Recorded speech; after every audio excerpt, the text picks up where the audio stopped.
అది ఫ్రోజన్ షోల్డరా లేకపోతే వేరేవా అని తెలుసుకోవాలంటే ఒకసారి ఓపీడీకి వస్తే అన్ని పరీక్షలు చేసి అవసరం ప్రతిదానికి ఎంఆర్ఐ అవసరం ఉండదని, ఎంఆర్ఐ అవసరమా లేదా అనేది డాక్టర్ యొక్క పర్యవేక్షణ చూసి అప్పుడు చేస్తాం. అండ్ వీటికి చాలా అంతవరకు కూడా కన్జర్వేటివ్ మేనేజ్మెంట్ అంటారు. అంటే ఫిజియోథెరపీ అండ్ స్ట్రెచెస్ ఎక్సర్సైజెస్ దేనికి అవి సెట్ అవ్వకపోతే దాని నెక్స్ట్ స్టేజ్కి వెళ్తే కనుక స్టీరాయిడ్ ఇంజెక్షన్, పిఆర్పి ఇంజెక్షన్స్ అంటారండి. ఇది కూడా సెట్ అవ్వకపోతే అప్పుడు మ్యానిపులేషన్ చేస్తారు.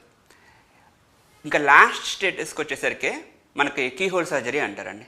అంటే ఏంటంటే చిన్న హోల్ పెట్టేసి ఈ బెడ్జామ్స్ మొత్తం ఓపెన్ చేయకుండా చిన్న చిన్న కీ హోల్స్ చేసి లోపల జాయింట్ అంతా ఎట్లా ఉంది, మన కండరాలు ఎట్లా ఉన్నాయి, టెండౌన్స్ ఎట్లా ఉన్నాయి, ఆ స్పేస్ యాక్రోమియన్ ఆ స్పేస్ ఎట్లా ఉంది అదంతా కూడా పెరుగుతుంది అనమాట. ఎముక పెరుగుతుంది. ఎక్కడైతే ఎముక పెరిగి మన స్పేస్ తగ్గుతుందో అదంతా కూడా మనం క్లీనప్ చేసి స్పేస్ ఇంక్రీజ్ చేస్తామని. అది చేసిన నెక్స్ట్ రోజు నుంచే కూడా అదే రోజు నుంచి కూడా చేయి మూమెంట్స్ అని